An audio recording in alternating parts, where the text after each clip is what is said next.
feel free to sing along.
Good morning, everyone, and welcome to the Unitarian Universalist Church of Lancaster on this beautiful fall Sunday morning. Call to worship this morning are the wise words from the poet Wendell Berry. When despair for the world grows in me, and I wake in the night at the least sound, in fear of what my life and my children's lives may be. I go and lie down where the wood drake rests in his beauty on the water, and the great heron feeds. I come into the peace of wild things, who do not tax their lives with forethought of grief. I come into the presence of still water, and I feel above me the day-blind stars waiting with their light. For a time, I rest in the grace of the world and am free. Let us worship together. I invite you to find a gray hymnal somewhere near you. We're going to stand and sing together. Holly Nears, We Are a Gentle, Angry People. And I'll try and keep from crying. Please stand. Let's sing number 170.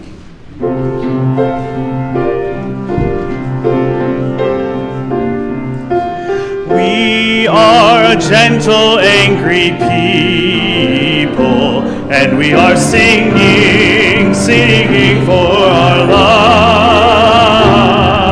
We are a gentle, angry people, and we are singing, singing for our lives.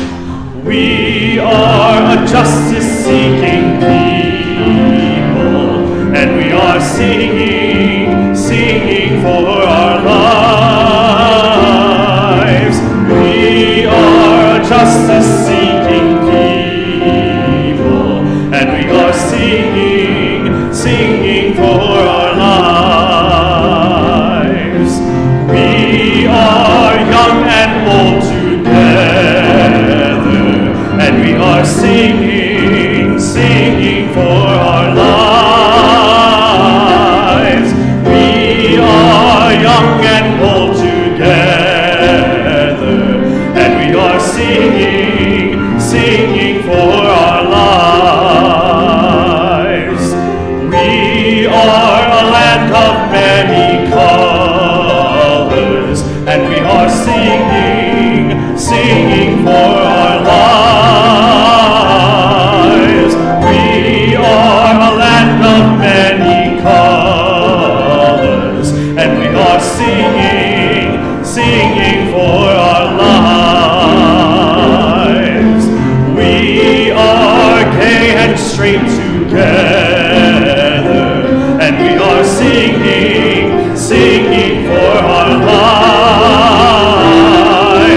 We are gay and straight together, and we are singing, singing for our lives. Gentle and loving, we are a gentle, loving people, and we are singing, singing for our lives. We are a gentle, loving people, and we are singing, singing for our lives.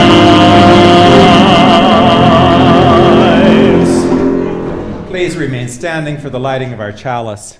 In the Unitarian Universalist Church, the lighting of the chalice is something that we do at each of the services, and Kim already has it going for us, so that is great. We are folks that believe in democracy, and so this morning we light our chalice in honor of all who voted, every single person who voted, because we believe that a people who can vote and make decisions amongst themselves is still the best way to run a society on this good green earth. So for democracy, we light our chalice this morning. Please be seated. So Kim, I'm going to do the welcome and the reading, and then you're going to lead the responsive reading. Good morning, everybody. Okay, if you're like me, you are on this cycle, and it just keeps repeating. So there's anger, there's fear, there's sadness, there's hope, there's love, there's exhilaration, there's anger. It just goes around and around and around, and sometimes it can do a cycle in less than a minute. Anybody else feeling this? Just around and around, and sometimes backwards and sometimes upside down. You are exactly where you need to be for the next hour, so no worries about that. we can all come to this place, this fine old church that has been standing here since 1902, has seen lots of things. It saw 2 world wars, it saw the Vietnam War, it's seen administrations come and administrations go. It has seen people rise in power and people fall in that power too. This is a place where you can bring your whole self, no matter how you are feeling today, that this is a group of people that will sit shoulder to shoulder with you. We may not all agree, but we all can agree that love is the basis of how we need to be together. And it is the basis of this church, and if we have love for one another, we will and can go on. So welcome to church this morning. I don't care if it's your very first Sunday here amongst us, or if you've been coming here for decades. This is where you're supposed to be for the next hour, and to feel what you feel, to think what you think, but most of all, to be together. Welcome to church this morning. Our first reading are words by Reinhold Niebuhr. He was one of the preeminent theologians of the 20th century.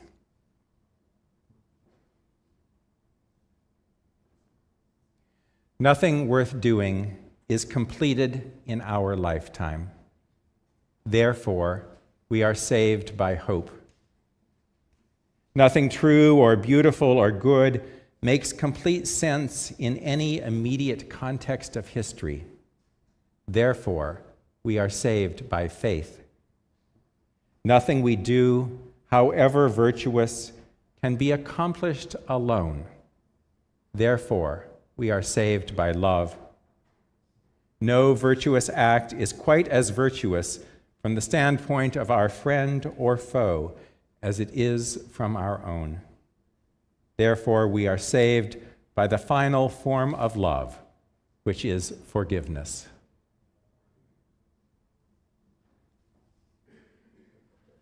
Would you please join me in our responsive reading today, which you'll find in your great hymnal, and it's number 568 in the back.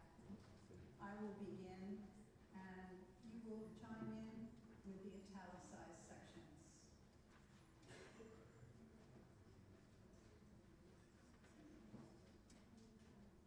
Connections are made slowly. Sometimes they grow underground. You cannot tell always by looking what is happening.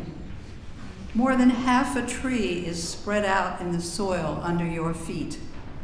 Penetrate quietly as the earthworm that blows no trumpet.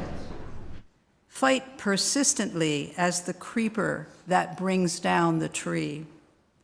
Spread like the squash plant that overruns the garden. Gnaw in the dark and use the sun to make sugar. Weave real connections, build real houses. Live a life you can endure. Make love that is loving. Keep tangling and interweaving and taking more in. A thicket and brim wilderness to the outside, but to us interconnected with rabbit runs and burrows and lairs. Live as if you like yourself, and it may happen. Reach out, keep reaching out, keep bringing in. This is how we are going to live for a long time, not always. For every gardener knows that after the digging, after the planting, after the long season of tending and growth, the harvest comes.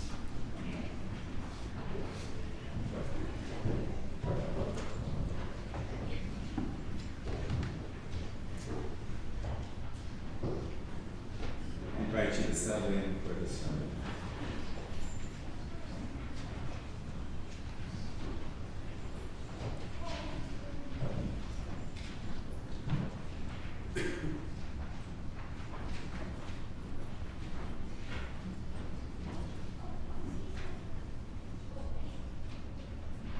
We still have folks coming in. Come on in, find a seat. There's plenty of good seats up front, as always in church.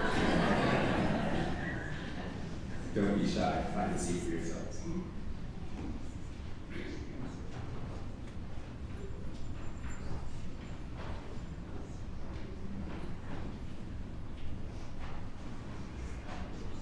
According to ancient Greek mythology, Pandora was the first woman on earth.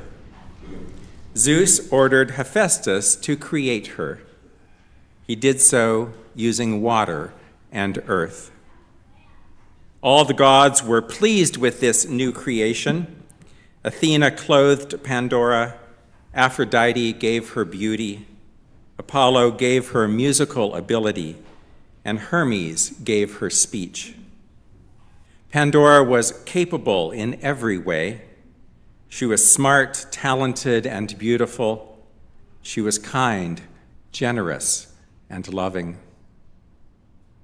And she was also curious, very curious. For many days she walked the earth, bringing joy to all who met her. One day Pandora received the news that Zeus had promised her hand in marriage to Epimetheus. She did not know that Zeus was plotting vengeance on Epimetheus's brother Prometheus for stealing fire from Zeus and giving it to humankind. As a wedding gift to Epimetheus and Pandora, Zeus sent a large, ornate chest with a locking lid. The chest was beautiful and heavy. It had elaborate carvings and ironwork on it, and it came with instructions that it should never be opened under any circumstance. Zeus gave Epimetheus the key and told him to never use it. And because Epimetheus decided to keep the chest in the bedroom he shared with Pandora, night after night she went to sleep with it in sight. Morning after morning, she awoke to see the box. And every day she was curious about it. And Epimetheus carried the key with him wherever he went. One night, Epimetheus forgot to secure the key before going to sleep, and curious Pandora saw a chance to peek into the box. Just a quick peek. So she took the key and quietly unlocked the lock. With great anticipation, she opened the chest and looked in. In an instant, she was horror-struck by what she saw. Rushing at her on vicious wings were all of the evils of the world. Greed and malice flew into her face. Rage and hatred screeched in her ears. Cunning and deceit clawed at her clothing, and murder pecked at her eyes. Until this moment, no one on earth had ever died. As death flew out of the box in an icy rush, Pandora knew her curiosity had changed the world forever. Just as quickly as she had opened the chest, Pandora slammed the lid down again, but it was too late. Wickedness flew around the bedroom and then out a window and into the world. Zeus's revenge on humankind was complete. Pandora fell to the floor sobbing at what she had done.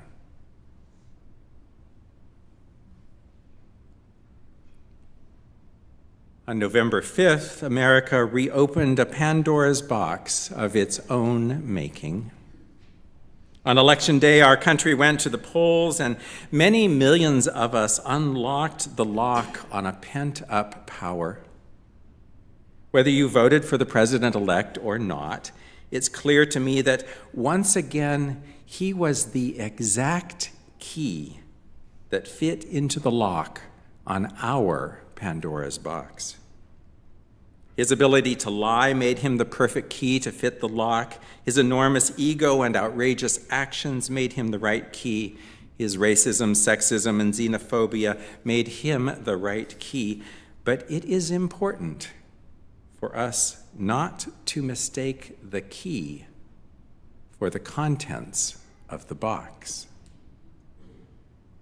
Yes, the president-elect will have another chance at running our country, but the dissatisfaction he tapped into and released again has been around for a long, long time.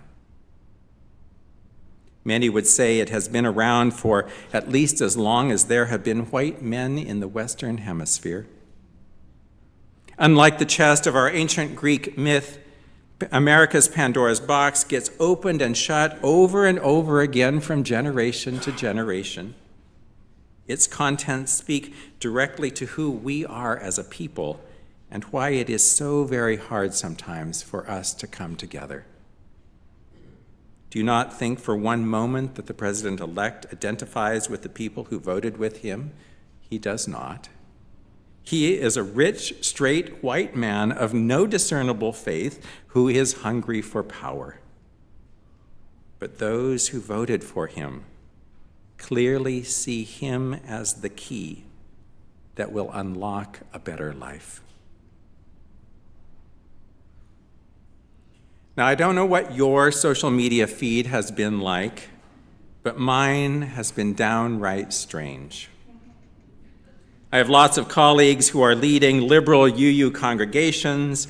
I have college friends from my days at Montana State University. I have gay friends from my activist days in Portland, Oregon, and then I have my family. Leading up to the election, most of my Facebook feed was optimistic about America's future. Many friends joined me in being excited about electing the first woman president of the United States. Many of us appreciate our current president and did not want to see his gains lost. And then there was my family, especially my youngest brother. Daily, leading up to the election, I was treated to the latest memes from the other side. My brother would forward 2 or 3 things a day that maligned the Democratic nominee.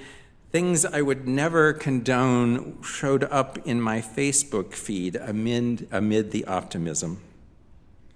After considering unfriending my brother, and I considered that very hard, I decided to look at what he was forwarding, if only to feel very smug about my own opinions. Because the truth is, I love my brother, even if I don't like his Facebook posts. My brother genuinely struggles in life. As an interstate truck driver, he works really hard to bring home enough money to support his wife and their 4 children. Theirs is a family that lives on very little and is proud not to take any government help. My brother believes he is being overtaxed and underrepresented by Washington. He believes people of other races and religions are working the system. His fundamentalist Christian values tell him men and women are not equal, and nor should they be. My niece and nephews are being raised with very strict gender roles. My brother believes people like you and me would take away his guns, take away his livelihood, and take away his children. He has felt locked in a dark box for many years. He has been waiting for the key that would set him free. So how do I talk to my brother? The truth is, I don't. I listen. I listen knowing he is in pain. I listen knowing the world seems threatening to him. I listen knowing the system favors people like me over people like him most of the time. I'm not going to change my brother's mind, and he's not going to change mine. But if I can really see his pain, I can step back from vilifying his actions.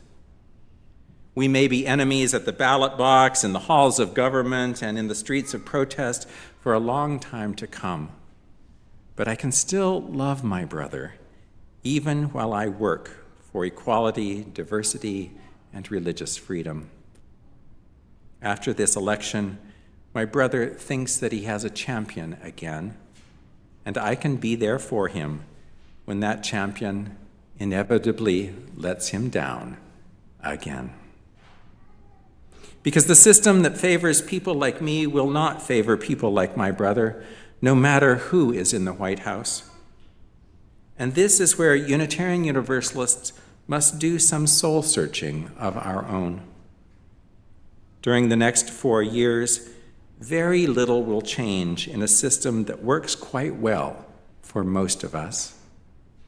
The question will be, are we willing to give up a bit of our privilege to help those who have been left behind on both sides of the political spectrum?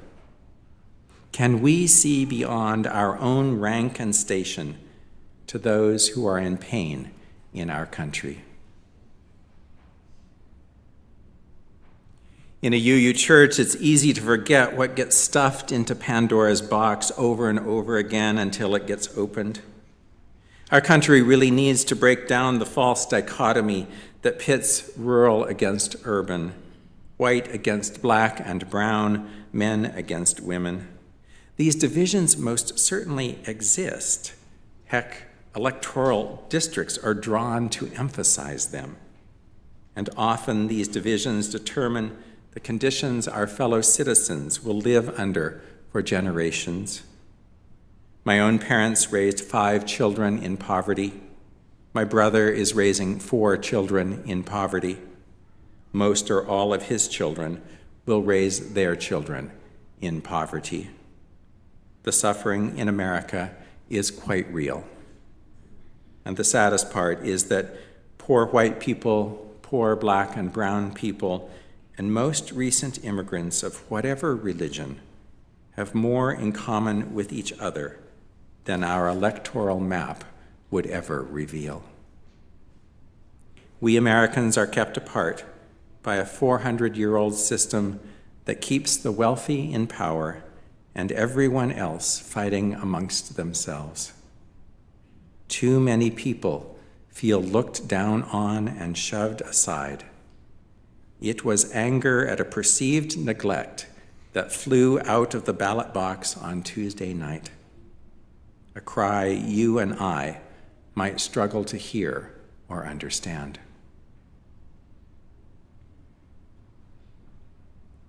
Among those most upset by the results of the presidential election I've talked to, the main emotion expressed is fear. Fear for the future of our country, fear for people of color, fear for women, fear for Muslims and Jews, fear for sexual minorities, fear of violent retaliation on both sides, fear for the planet's deteriorating environment, fear for healthcare and income and individual rights. This fear is real. I feel it too. I too have been through very difficult political times before, times when my rights and my personhood have been under attack. And while the fear is real, we cannot stay in it. The world badly needs our courage. After she cried a little bit, Pandora heard a faint rustling in the bottom of the ornate chest. There was something still in there. As much as she knew that she should not let any more evil out into the world, her courage quieted her fears. Death had already escaped from the box, she thought. Nothing worse could still remain to be released. Trembling, Pandora opened the chest's heavy lid again and looked inside. There on the dark bottom of the box lay a small, radiant creature, fragile, but very much alive. With no more effort than a butterfly floating on the wind, this small, beautiful thing lifted itself and rose eye to eye with Pandora. On sure wings, it carried itself out of the box, around the room, and through the open window. As she saw it go, Pandora realized that the last thing left in the box was something that could counter all of the evil that she had released. She realized she had also released hope. It would be hope that would allow humankind to go on. Be not afraid, for hope lives on in a troubled world. Now, I'm not saying it's going to be easy, but we have been here before. We know what's ahead. In the years to come, we will face all manner of divisions. Leopards do not change their spots. The president-elect will surround himself again with greedy, power-hungry people. The system cannot change from the top down. The system will change when we move beyond our fears and embrace hope. The system will change when we oppose the deportation of Latino workers. The system will change when we welcome refugees. The system will change when we protect transgender people. The system will change when we continue to declare that Black lives matter. The system will change when we continue to stand up for a woman's right to choose. When we work for equal pay for women, the system will change. When we stand up for children's education, the system will change. When we work for health insurance for all, the system will change. When we insist climate change is real and that we must stop damaging our earth, the system will change. But today is not a day for action, not yet. Today is a day for soul searching. Because if we continue to work, organize, and act as if Election Day 2024 never happened, this extraordinary moment in U.S. history will be lost on us again. Pandora had slammed the box lid shut, wishing she could take back her actions, wishing all the bad that had been revealed might never have come to light. It was only in her sorrow that she stayed quiet enough to hear the presence of hope still in the chest. Our remaining quiet for a few days or weeks is the only way for us to hear each other's pain, the pain of those who voted Democrat and the pain of those who voted Republican. There will be much work to do. We must be willing to work with those who see the world quite differently than we do. To my great relief, my brother has not gloated about the election on Facebook. I respect him for remaining quiet, and I've done the same. We are brothers for life, after all. I love him and his family, and they love me. Ours is a fine old faith that believes that people can help each other, and I believe this too. We cannot let fear and suspicion divide our nation more.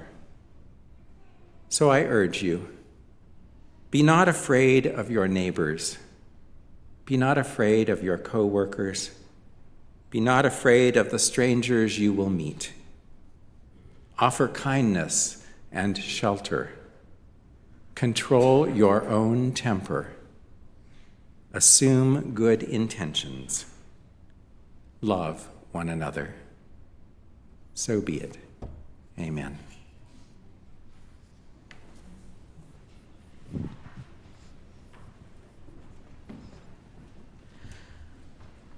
Friends, you'll notice there is a song in the order of service, Circle Round for Freedom. I see a couple choir folks who I haven't seen in a while, so if you want to sing along or just listen, it's number 155. You can sing the middle line with us, but the choir is going to help me with this one.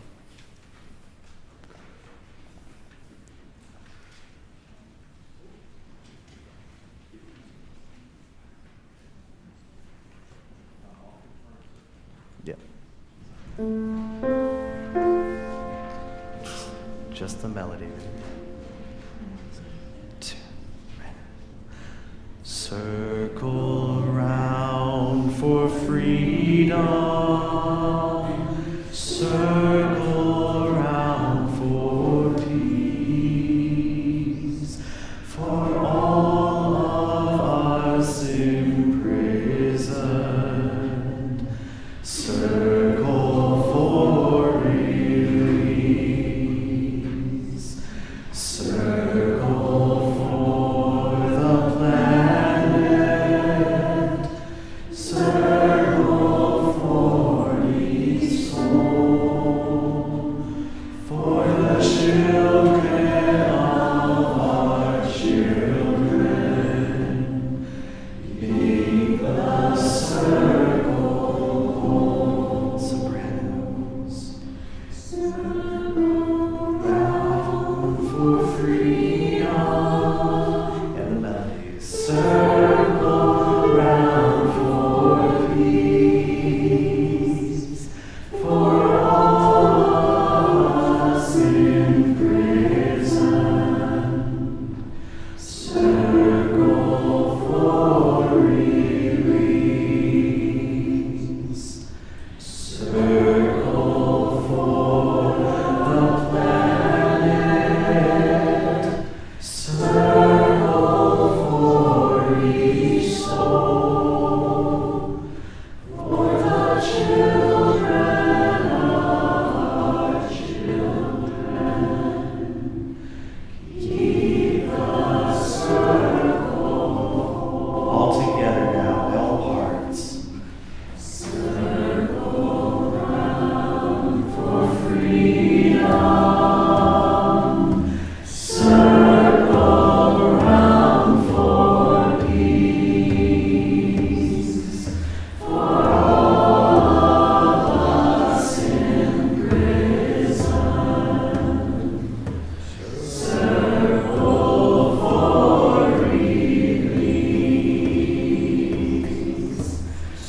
Circle for the planet.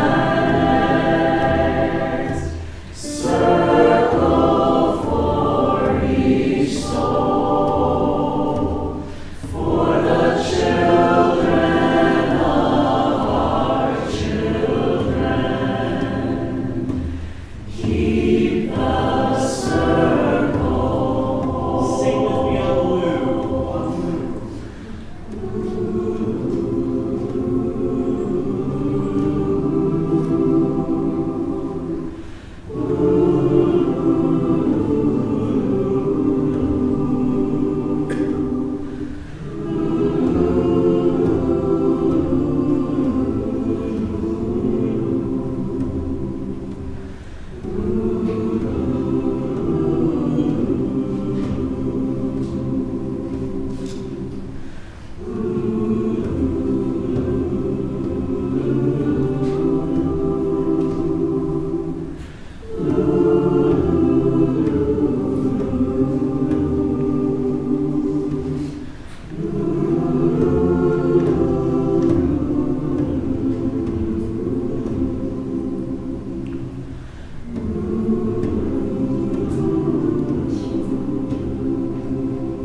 I live in a woods, in a clear space of lawn surrounded by venerable tall oaks, hickories, and yellow poplars. There are slightly less tall silver maples and cherries. All of these trees produce bounteous supplies of leaves. This year, probably due to droughts in July and now since September, as well as record heat, the trees have begun to shed those leaves early.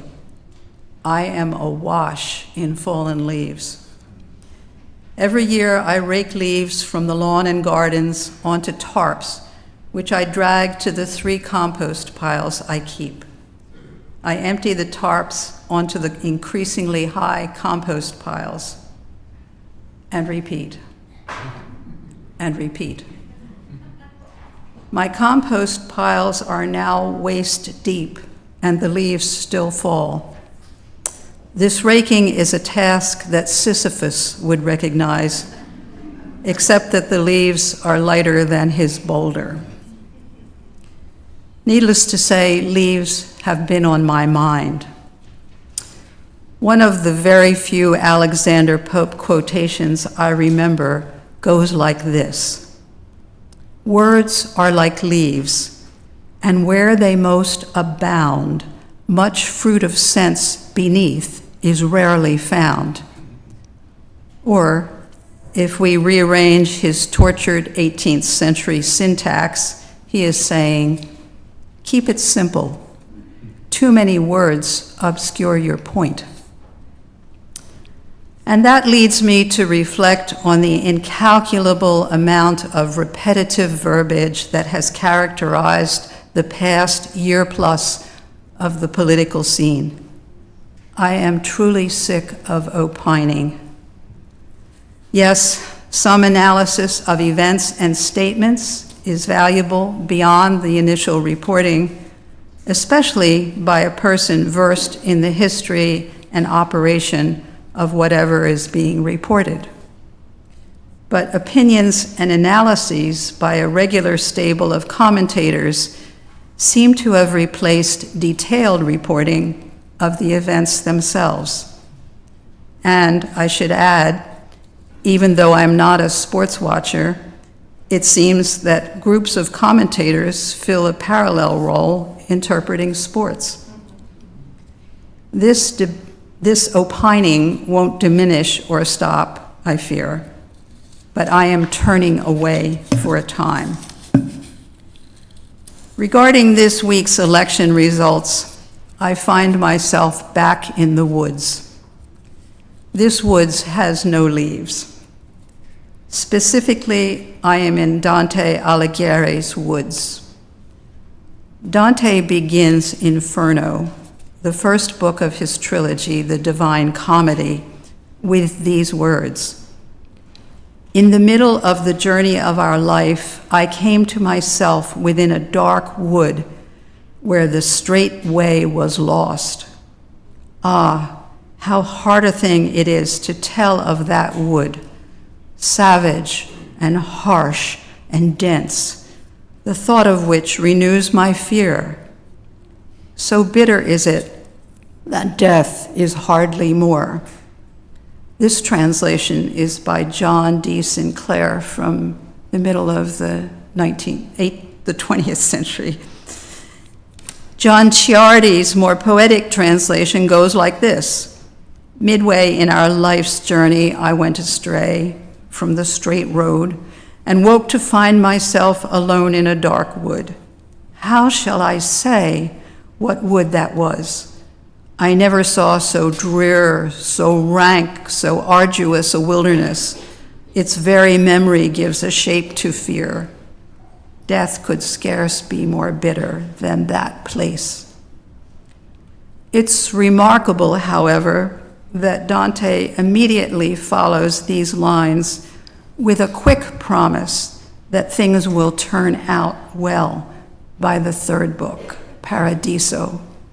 And as you may know, or would certainly expect from Dante's life from 1265 to 1321, he is looking forward to an afterlife in paradise that his Catholic faith promises.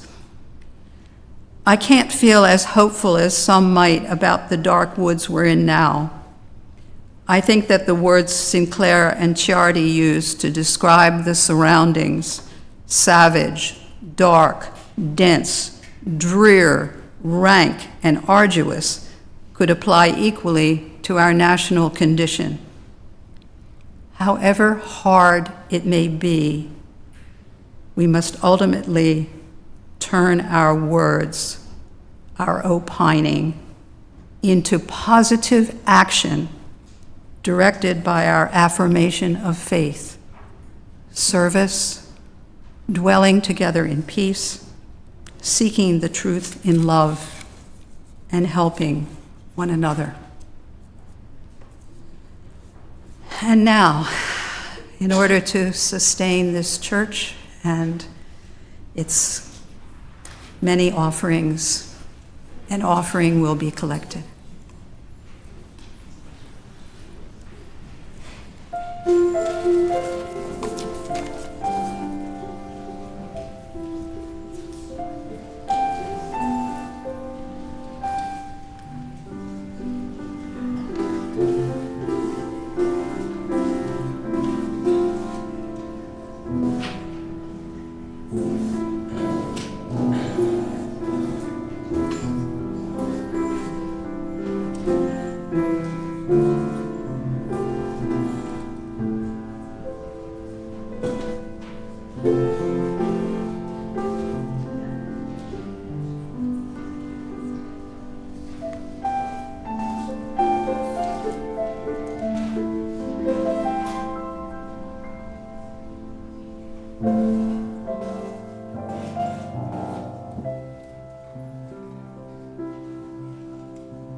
We come to a thoughtful, prayerful time in our service, a time if you have come to this sanctuary with something on your heart, a joy that you would like to express, a sorrow that you are carrying. You're invited to come up the central aisle and then come over and to place a stone in the sand for that joy or that sorrow. There's lots of us here this morning, so we'll need to be patient with one another. And after that time, we'll sit in silence for just a minute or two, and then Diane and Eli are going to lead us in another song. And during that song, I invite you to look around, look at each other, offer it as a prayer to one another, to yourselves. Sing or don't sing, it's entirely up to you. Let us join in prayer with this gathered congregation. Please come forward if you would like to place a stone of joy or sorrow.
invite you to settle in with this gathered congregation for a few moments of silence, and then we'll sing together.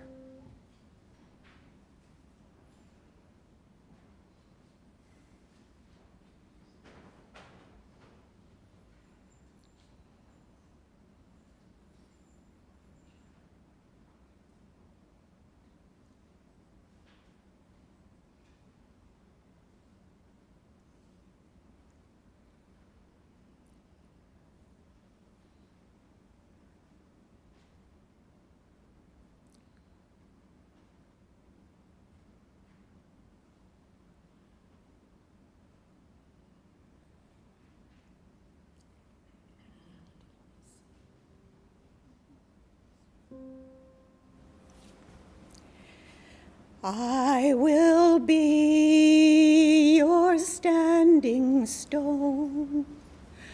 I will stand by you. I will be your standing stone. I will stand by you.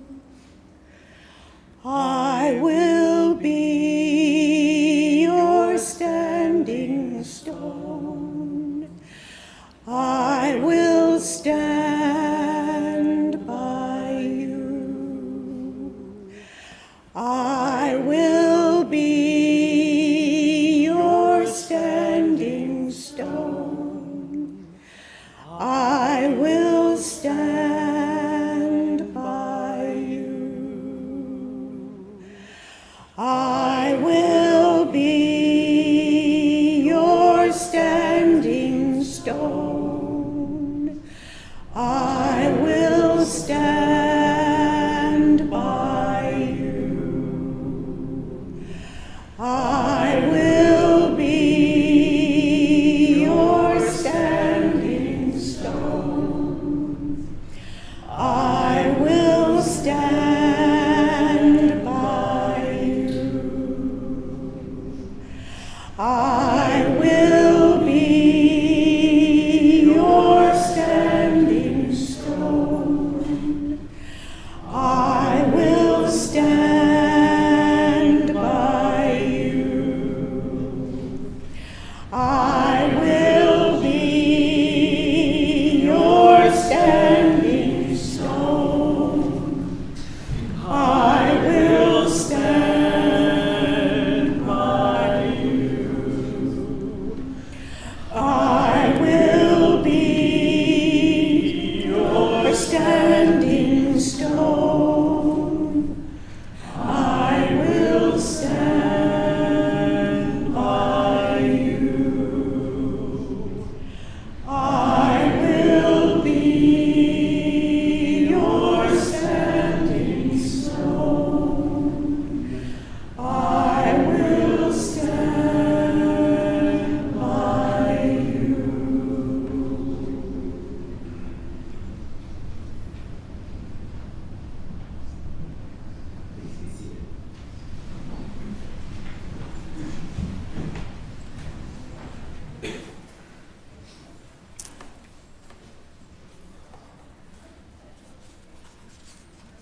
Would you please join me in saying our affirmation of faith, which you will find in the gray hymnal just inside the front cover.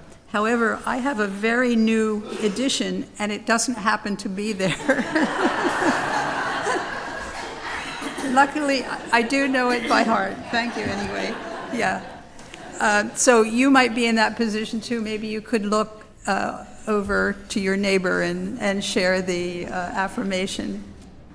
Love is the spirit of this church, and service is its gift.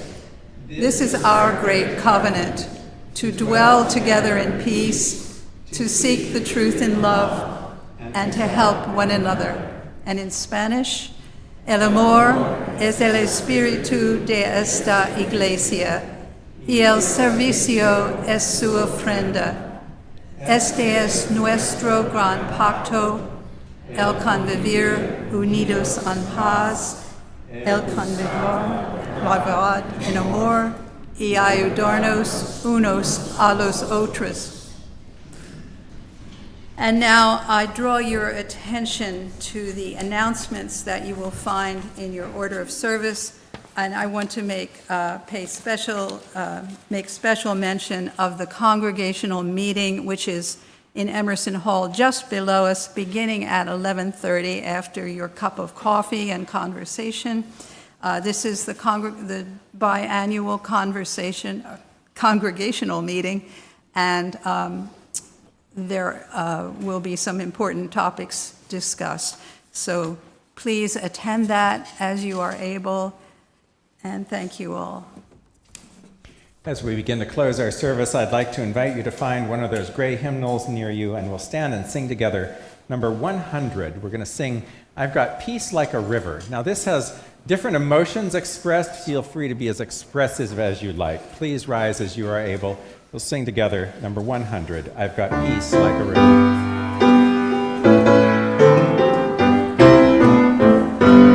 I've got peace like a river, I've got peace like a river, I've got peace like a river in my soul.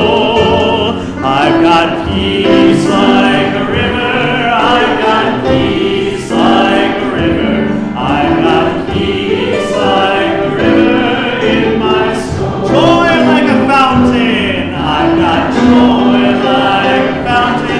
I've got joy like a fountain.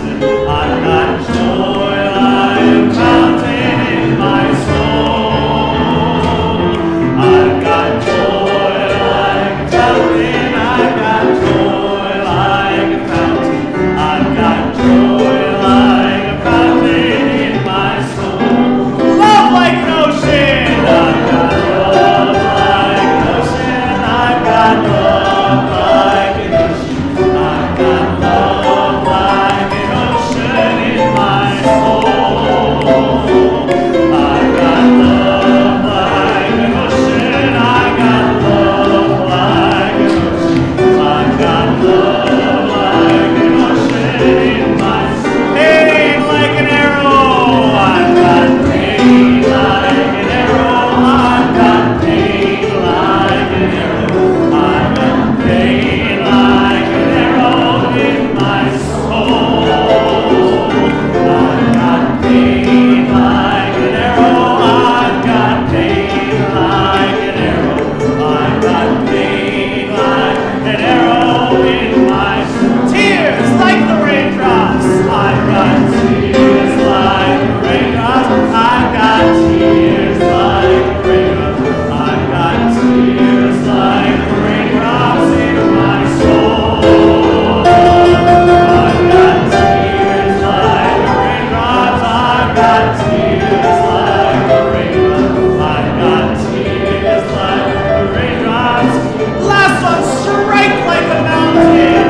I've got strength like a mountain. I've got strength like a mountain. I've got strength like a mountain in my soul. I've got strength like a mountain. I've got strength like a mountain. I've got strength like a mountain in my soul.